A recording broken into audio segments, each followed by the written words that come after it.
Success संगम में आपका स्वागत है। मैं यहाँ पे आपको करवाता हूँ परीक्षा मंथन करंट अफेयर्स लक्ष्य 4। चलिए स्टार्ट करते हैं। पैनोरमा,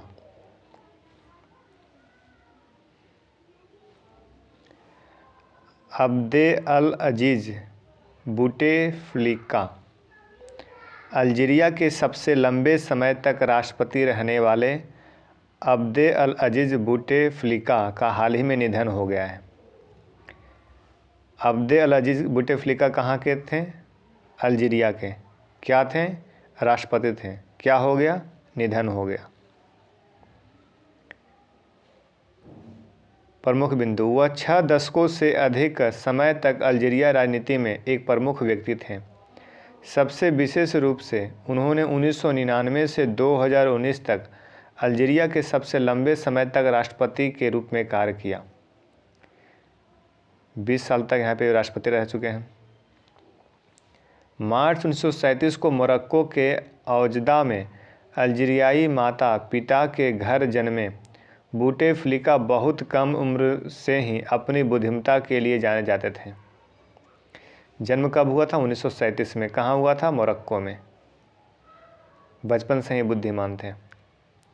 1963 में वह दुनिया के सबसे कम उम्र के विदेश मंत्री बने, एक रिकॉर्ड जो आज भी कायम है। सबसे कम उम्र के विदेश मंत्री बने थे, अल्जीरिया के थे।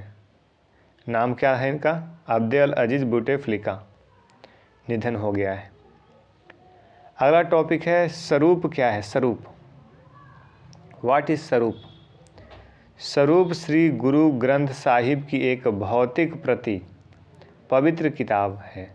स्वरूप गुरु ग्रंथ साहिब की एक प्रति है, एक पुस्तक है, जिसे पंजाबी में बीर कहा जाता है। क्या कहा जाता है? बीर। स्वरूप को पंजाबी में बीर कहा जाता है। गुरु ग्रंथ साहिब की एक प्रति है, एक पुस्तक है। प्रत्येक बीर में 1430 पृष्ठ होते हैं। 1430 पृष्ठ होते हैं, पेजेज, जिन्हें अंक कहा जाता है। अंक किसे कहा जाता है? पेजेज को। प्रत्येक पृष्ठ पर छंद एक समान रहते हैं। सिख गुरु ग्रंथ साहिब के स्वरूप को एक जीवित गुरु मानते हैं। उनका मानना है कि सभी 10 गुरु अलग अलग शरीरों में एक ही आत्मा में थे, एक ही आत्मा थे। शरीर 10 गुरु थे, 10 शरीर था। इन सब में आत्मा एक ही प्रकार के निवास कर रही थी। और गुरु ग्रंथ साहिब उनका शाश्वत भौतिक और आध्यात्मिक रूप है। और ये जो गुरु ग्रंथ साहिब जो है पुस्तक है, ग्रंथ है, ये शाश्वत भौतिक प्रतीक है।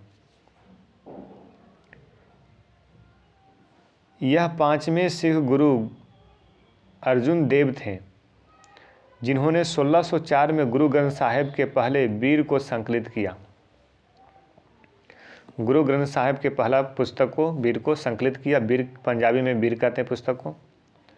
और इसे अमृतसर के स्वर्ण मंदिर में स्थापित किया। किसने किया? गुरु अर्जुन देव ने। गुरु अर्जुन देव कैमे सिख गुरु थे? तो 5वें। बाद में 10वें गुरु गोविंद सिंह ने 9वें गुरु, उनके पिता गुरु तेग बहादुर द्वारा लिखे गए छंदों को जोड़ा और दूसरी और आखिरी बार बीर का संकलन किया। ठीक है। अगला है 1708 में गुरु गोविंद सिंह ने गुरु ग्रंथ साहिब को सिखों का जीवित गुरु घोषित किया। क्वेश्चन पूछ देगा, सिखों का जीवित गुरु घोषित किया किसे किया गया? गुरु ग्रंथ साहिब को। ये जो पुस्तक है, ये जो ग्रंथ है, ये जो गुरु ग्रंथ साहिब पुस्तक को जीवित गुरु घोषित किया, किसने किया? गुरु गोविंद सिंह ने किया। कब किया? 1708 में। ये ध्यान रखिए। इसके बाद से 10 गुरु हैं, इसके बाद से कोई आगे का कोई गुरु नहीं रहा और गुरु ग्रंथ साहिब को ही शाश्वत गुरु के रूप में मान लिया गया है। ब्लैक टाइगर्स टॉपिक है। ब्लैक टाइगर्स वैज्ञानिकों की एक टीम ने विशिष्ट रूप से सिमलीपाल राष्ट्रीय उद्यान में पाए जाने वाले काली धारियों वाले बाघों को जीनोम डाटा से उनकी काली धारियां के रहस्य को समझने में सफलता प्राप्त की है। प्रमुख बिंदु, सिमलीपाल टाइगर रिजर्व दुनिया का एकमात्र बाघ निवास स्थान है। सिमलीपाल जो टाइगर रिजर्व है दुनिया का एक बाघ का एकमात्र निवास स्थान है जहां मिलेनिस्टिक बाघ पाए जाते हैं। सिमलीपाल में कैसे बाघ पाए जाते हैं? मेलेनिस्टिक बाघ पाए जाते हैं जिनके शरीर पर चौड़ी काली धाराएं रेखाएं होती है। जो बाघ का प्रकार है इसमें चौड़ी काली धाराएं होती हैं जो समान बाघों की तुलना में मोटी होती है। क्वेश्चन यहाँ से ऐसे बना सकता है कि मेलेनिस्टिक किसका प्रजाति है? तो ये बाघ की एक प्रजाति है। ये चितकबरा टाइप का होता है। आगे देखिए, वैज्ञानिकों के एक दल ने जीनोम डाटा के अध्ययन से यह निष्कर्ष निकाला कि केवल एक जीन ट्रांसमेम्ब्रेन एमिनोपेप्टिडेज क्यू टाकपेप में एक उत्परिवर्तन के कारण बाघों के शरीर पर विशिष्ट प्रकार की काली धाराएं पाई जाती है। अध्ययन में दावा किया गया कि बाघों के जीन में हुआ उत्क्रमण प्राकृतिक कारणों से हुआ था। चलिए ठीक है, आगे है विष्णु ओनिक्स क्या है। टॉपिक है विष्णु ओनिक्स क्या है। ट्यूबिगन और जारागोजा विश्वविद्यालयों के शोधकर्ताओं ने, ट्यूबिगन और जारागोजा क्या है? विश्वविद्यालय है। इसके शोधकर्ताओं ने एक अज्ञात प्रजाति के जीवाश्म की खोज की है। ठीक है, जारागोजा ट्यूबिगन के विश्वविद्यालय के शोधकर्ता ने एक अज्ञात जीवाश्म की खोज की है जिसका नाम उन्होंने विष्णु ओनिक्स नेपच्यूनी अर्थात नेपच्यून का विष्णु रखा है। विष्णु ओनिक्स नेपच्यूनी नाम रखा है।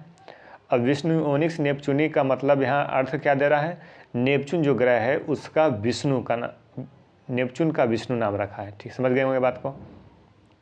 प्रमुख बिंदु, 5 मिलियन से 14 मिलियन वर्ष पहले विष्णु ओनिक्स उदबिलाव जीनस के सदस्य थे। ये उदबिलाव जीनस के सदस्य थे और दक्षिणी एशिया की प्रमुख नदियों में पाए जाते थे। 5 मिलियन से 14 मिलियन वर्ष पहले की बात की जा रही है विष्णु ओनिक्स के बारे में। ये उदबिलाव के जीनस के एक सदस्य थे जो दक्षिण एशिया में प्रमुख नदियों में पाए जाते थे। समझते चलिए। वीडियो को 2 बार 3 बार 4 बार 5 बार देखिए, बार बार नज़रों से गुजरेगा तो आपको गलती होने की चांस कम जाएगी। आगे देखिए, विलुप्त हो चुके इन उदबिलावों के जीवाश्म सबसे पहले हिमालय की तलहटी में पाए जाने वाले अवसादों में खोजे गए थे। हाल ही में खोजे गए इस नए जीवाश्म से इस बात का संकेत मिलता है कि यह प्रजाति जर्मनी तक यात्रा करते थे। ये सारा जो शोध हुआ है उसमें ये इन सारे बात का पता चला है। ये जो उदबिलाव का जो जीवाश्म पहले पाया गया है ये हिमालय की तलहटी में भी पाए जाने वाले अवसादों में खोजे गए थे इसके पहले भी।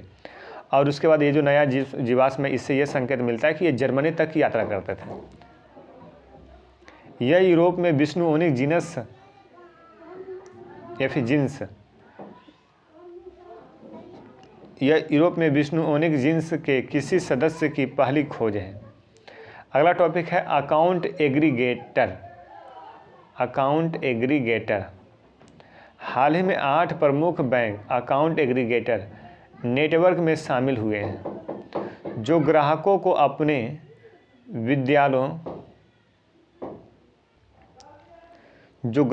अपने वित्तीय डेटा को आसानी से एक्सेस करने और साझा करने में सक्षम बनाएगा। तो अकाउंट एग्रीगेटर एक नेटवर्क में शामिल हुए हैं। इसमें 8 बैंक शामिल हुए हैं अकाउंट एग्रीगेटर में जो ग्राहकों को अपने वित्तीय डाटा को आसानी से एक्सेस करने और साझा करने में सक्षम बनाएगा। प्रमुख बिंदु देखिए, अकाउंट एग्रीगेटर कितने बैंक शामिल हुए हैं? 8 बैंक। ठीक है, अकाउंट एग्रीगेटर का आशय एक ऐसे फ्रेमवर्क से है जो विनियमित संस्थाओं, बैंकों और एनबीएफसीज के बीच वास्तविक समय और डेटा ब्लाइंड्स इसके माध्यम से प्रवाहित डेटा पूर्णतः एक एनक्रिप्टेड होता है के माध्यम से वित्तीय जानकारी साझा करने की सुविधा प्रदान करता है। भारतीय रिजर्व बैंक ने वर्ष 2016 में अकाउंट एग्रीगेटर को गैर बैंकिंग वित्तीय कंपनी के नए जिसकी प्राथमिक जिम्मेदारी उपयोगकर्ता के वित्तीय डेटा को उसकी स्पष्ट सहमति से स्थानांतरित करने की सुविधा प्रदान करना है। यह लाखों उपभोक्ताओं को वित्तीय रिकॉर्ड पर अधिक पहुंच और नियंत्रण प्रदान कर सकता है। यह मॉडल ग्राहकों की संभावित पूल को उधारदाताओं और फिनटेक कंपनियों तक भी विस्तारित करेगा। अकाउंट एग्रीगेटर व्यक्तियों को उनके व्यक्तिगत वित्तीय डेटा पर नियंत्रण के साथ सशक्त बनाने में मदद करेगा। हाल ही में भारतीय रिजर्व बैंक ने एक खाता एग्रीगेटर के रूप में NSDL ई-गवर्नेंस इंफ्रास्ट्रक्चर को मंजूरी दी है। अगला टॉपिक है सेलम के चांदी की पायल। सेलम के चांदी की पायल। तमिलनाडु के सेलम को सिल्वर लैंड के रूप में जाना जाता है। तमिलनाडु का जो सेलम है इसको सिल्वर लैंड के रूप में जाना जाता है, याद रखिए। देश में बिकने वाले लगभग हर दूसरी चांदी की पायल सेलम में बनी होती है। इस व्यवसाय से यहाँ 1.5 लाख से अधिक कारोबारी और कारीगर जुड़े होते हैं। प्रमुख बिंदु। सेलम पायल के बारे में अनूठी विशेषताओं में से एक यह है कि कुछ चरणों को छोड़कर अधिकांश निर्माण अभी भी हाथ से किया जाता है, मतलब मैनुअल तरीके से हाथ से बनाया जाता है पायल। एक शोध के अनुसार सेलम में चांदी की पायल उत्पादन को सौराष्ट्र से आए व्यापारियों के एक समुदाय द्वारा समर्थित किया गया है। वे शुरू में वस्त्र उद्योग थे। यहाँ पे बोला जा रहा है कि सौराष्ट्र से आए थे व्यापारी लोग और उन लोग ने ये काम शुरू किया है। शुरू में वे वस्त्र उद्योग में थे, लेकिन जब अंग्रेज़ों द्वारा लगाए गए प्रतिबंधों के कारण उद्योग अस्थिर हो गया तो वे चांदी की पायल बनाने लगे। जो सौराष्ट्र से आए थे व्यापारी लोग, वे वस्त्र उद्योगी थे, लेकिन जब अंग्रेज़ों ने प्रतिबंध लगाया, उद्योग अस्थिर हो गया वस्त्र वाला, तो फिर इनका जो उद्योग है वो चांदी की पायल बनाने में इन लोग लग गए। ऐसा मतलब कि इनका स्टोरी है। सेलम के अनूठे डिजाइनों में शिशुओं के लिए बनाया गया था कोलुस प्रमुख। थाला कोलुसु बच्चों के लिए बनाया जाता था डिजाइन। चांदी की तार को इस तरह से बनाया जाता कि बच्चे के बढ़ने पर यह ढीला हो जाता था, है ना। जैसे पाँव या फिर हाथ में जब वो थाला कोलुस इस प्रकार से बनाया जाता था कि जब उसकी साइज बढ़ती थी तो वो फिर ढीला हो जाता था, और इसे 4 साल तक इस्तेमाल किया जा सकता था। 4 साल तक बच्चे लोग पहनते थे। थाला कोलुस, याद रखिएगा, थाला कोलुस चांदी की बनाई जाती थी बच्चों के लिए। तकनीक और मशीनीकृत उत्पादन से प्रतिस्पर्धा ने सेलम के पायल उद्योग को असंख्य तरीकों से प्रभावित किया और अभी भी इसे GI टैग प्रदान नहीं किया गया है। लेकिन ये जो चांदी की पायल है इसे अभी GI टैग प्राप्त नहीं है। तो ये थोड़ा आप यहाँ पे ध्यान रखिए अच्छे से। ये जो चांदी की पायल है सेलम की है, सेलम कहाँ है? तमिलनाडु में। इतना ध्यान रखिए। अगला टॉपिक है सातोशी नाकामोतो की प्रतिमा का अनावरण। सातोशी नाकामोतो की प्रतिमा का अनावरण। हंगरी की राजधानी बुडापेस्ट, हंगरी की राजधानी कहाँ है? बुडापेस्ट में बिटकॉइन के संस्थापक सातोशी नाकामोतो की प्रतिमा का अनावरण किया गया। प्रमुख बिंदु देख लीजिए। तो यहाँ पे ये याद रखिए, बिटकॉइन के संस्थापक कौन? Satoshi Nakamoto. और ये हंगरी की राजधानी बुडापेस्ट में सातोशी नाकामोतो की प्रतिमा बनाई गई, उसकी प्रतिमा का अनावरण किया गया। प्रमुख बिंदु। बिटकॉइन डिजिटल मुद्रा के निर्माता को श्रद्धांजलि देने वाली यह दुनिया भर में पहली ऐसी प्रतिमा है। ये जो प्रतिमा है सातोशी नाकामोतो की जो प्रतिमा है, ये पहला ऐसा प्रतिमा है जो बिटकॉइन डिजिटल मुद्रा के निर्माता को श्रद्धांजलि देने की है। स्टैचू का निर्माण रेका गेरजली और तमस थॉमस गिल्ली ने किया। इन्होंने इसे एक मानवीय रूप को चित्रित किया। सातोशी नाकामोतो बिटकॉइन के रहस्यमय विकास का छद्म नाम है, जिसकी असली पहचान अभी भी अज्ञात है। इंडस्ट्री देखिए, इंडस्ट्री 4.0। इंडस्ट्री 4.0 एक तकनीकी क्रांति करने और व्यावसायिक माहौल की गतिशीलता को बदलने जा रहा है, जहां नए उद्योग और नौकरियां पारंपरिक उद्योग और नौकरियां की जगह ले लेगी। इंडस्ट्री 4.0 एक नया शब्द है जो नई डिजिटल औद्योगिक प्रौद्योगिकियों को दिया गया है, जिसमें cyber physical system, internet of things, cloud computing, connectivity computing, artificial intelligence, robotics, 3D printing, energy storage और क्वांटम कंप्यूटिंग शामिल है। यह चौथी औद्योगिक क्रांति को संदर्भित करता है, जो कि विनिर्माण क्षेत्र में साइबर भौतिक परिवर्तन से संबंधित है। इससे प्रक्रियाओं से उत्पादकता, दक्षता, गुणवत्ता में वृद्धि होगी, खतरनाक वातावरण में कार्य को कम करके श्रमिकों के लिए अधिक सुरक्षा, डेटा आधारित उपकरणों के साथ निर्णय लेने में वृद्धि करेगा और अनुकूल उत्पादों को विकसित करके प्रतिस्पर्धा में सुधार करेगा। तो ये थोड़ा ध्यान रखिए, यहाँ पे इंडस्ट्री 4.0 है, ये तकनीकी क्रांति है बस। अगला टॉपिक है कुंजंगल। फिल्म निर्माता विनोद राज PS द्वारा निर्देशित तमिल नाटक कुंजंगल कन्नड़ को 94वां अकादमी पुरस्कार के लिए भारत की आधिकारिक प्रविष्टि के रूप में चुना गया है। कुंजंगल जो है ये तमिल नाटक कुंजंगल है, कन्नड़ भाषा में कन्नड़ पढ़ रही है इसको। कुंजंगल जो है कंकड़, कुंजंगल को कंकड़ बोला जा रहा है। यहाँ पे कुंजंगल को क्या बोला जा रहा है? कंकड़, कुंजंगल या फिर कंकड़। ये तमिल नाटक है, ठीक है। इसके निर्माता विनोद राज, इसके निर्माता कौन है? विनोद राज PS। निर्माता विनोद राज PS है। कुंजंगल या फिर कंकड़ 94वें अकादमी पुरस्कार के लिए भारत की आधिकारिक प्रविष्टि के रूप में इसको चुना गया है। यह फिल्म एक शराबी अपमानजनक पति का अनुसरण करती है, जो अपनी लंबे समय से पीड़ित पत्नी के भाग जाने के बाद अपने छोटे बेटे के साथ उसे खोजने और उसे वापस लाने के लिए निकल पड़ता है।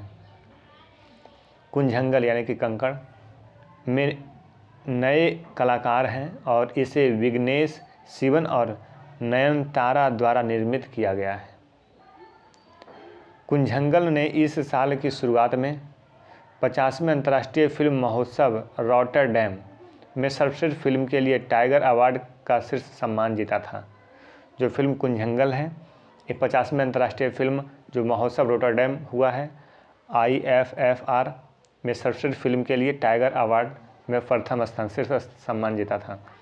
इसे लॉस एंजिल्स भारतीय फिल्म महोत्सव IFFLA में प्रदर्शित किया गया था। तो यहाँ पे ये ध्यान रखिए, कुंजंगल यानी कंकड़ 94वें अकादमी पुरस्कार के लिए आधिकारिक प्रविष्टि के लिए चुना गया है। और ये भी यहाँ पर ध्यान रखिए कि 50वें अंतर्राष्ट्रीय फिल्म महोत्सव रॉटरडैम में सर्वश्रेष्ठ फिल्म के लिए टाइगर अवार्ड के रूप में सम्मानित किया गया था कुंजंगल को। ताजमुल इस्लाम, जम्मू कश्मीर की लड़की ताजमुल इस्लाम ने मिस्र में खेली गई वर्ल्ड किक बॉक्सिंग, कहाँ खेली गई थी? मिस्र में। क्या खेली गई थी? Kick boxing. किसने खेली है? जम्मू कश्मीर की एक लड़की, नाम क्या है? ताजमुल इस्लाम। चैंपियनशिप में गोल्ड मेडल प्राप्त किया है। वर्ल्ड चैंपियनशिप में यह उनका दूसरा गोल्ड है। प्रमुख बिंदु, बांदीपुरा की ताजुमुल ने काहिरा में चल रहे वर्ल्ड चैंपियनशिप की अंडर-14 कैटेगरी में यह गोल्ड मेडल जीता। फाइनल मुकाबले में उन्होंने अर्जेंटीना की लालीना को मात देने से पहले मेजबान देश की 2 दिग्गज बॉक्सर्स को हराया था। इससे पहले उन्होंने साल 2016 में महज 8 साल की उम्र में किक बॉक्सिंग में पहला वर्ल्ड चैंपियन का खिताब जीता था। वह ऐसा करने वाली पहली जूनियर वर्ल्ड चैंपियन थी। ताजमुल के बारे में बात की जा रही है। ताजमुल कहाँ की है? कश्मीरी की। ताजमुल कश्मीर में उन्हें बेटी पढ़ाओ बेटी बचाओ की ब्रांड एम्बेसडर भी बनाया गया था। किसको? ताजमुल को। पूरा नाम क्या है? ताजमुल इस्लाम। कहाँ की है? जम्मू कश्मीर की है। क्या खेलती है? बॉक्सिंग खेलती है। इतना याद रखिए। अगला है विनीसा उमा शंकर। विनीसा उमा शंकर ब्रिटेन के प्रिंस विलियम्स द्वारा शुरू किए गए अर्थशॉट पुरस्कार की अंतिम चयनित प्रविष्टियों में शामिल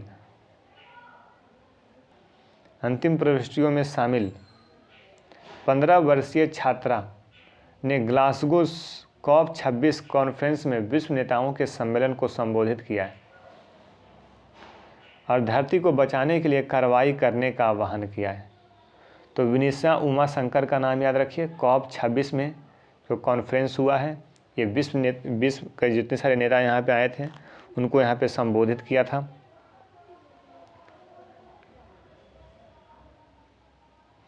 और विनीसा उमा शंकर कहाँ की है? भारत की है। 15 वर्ष इसका उम्र है। भारतीय छात्रा है। ग्लासगो COP26 में नेताओं को संबोधन किया है और ये धरती को बचाने के लिए कार्रवाई करने का आह्वान किया था। अब ये चर्चा में क्यों बना? COP26 में कॉन्फ्रेंस में संबोधन किया इसलिए, और इसी को किसको? विनीसा उमा शंकर को ब्रिटेन के प्रिंस विलियम्स के द्वारा एक अर्थशॉट पुरस्कार दिया जाता है, उसके लिए भी इसका नाम चयनित किया गया है। किसका नाम? विनीसा उमा शंकर को। किस लिए चयनित किया गया? अर्थशॉट पुरस्कार के लिए। अर्थशॉट पुरस्कार कौन देता है? तो ब्रिटेन के प्रिंस विलियम्स के द्वारा दिया जाता है। चलिए, तो यहाँ इस तरीके से क्वेश्चन बनेगा। यहाँ पर प्रमुख बिंदु देखिए। विनीसा ने दुनिया भर के नेताओं, अंतर्राष्ट्रीय संगठनों, सिविल सोसाइटी और उद्योगपतियों से आह्वान किया कि उनकी पीढ़ी के साथ खड़े हों और धरती की दशा सुधारने के लिए काम करने वाली परियोजनाओं, नए प्रयोगों और समाधान का समर्थन करें एवं कार्रवाई करने में भावी पीढ़ी का साथ दें। ऐसा उन्होंने संबोधन किया। विनीसा ने हर दिन लाखों भारतीयों के कपड़े इस्त्री करने के लिए चारकोल से जलने वाले आयरन या स्प्रे के सौर ऊर्जा संचालित विकल्प की अवधारणा तैयार की। ये बोली जो इस्त्री यानी जो आयरन करते हैं, जो प्रेस करते हैं कपड़ा को, और इसके लिए जो कोयले चारकोल का प्रयोग किया जाता है, इसको सौर ऊर्जा के द्वारा संचालित किया जाए तो ज़्यादा अच्छा है। जिसे क्लीन अवेयर एयर श्रेणी में 10 लाख पाउंड के अर्थशॉट पुरस्कार की अंतिम सूची की जगह मिली है।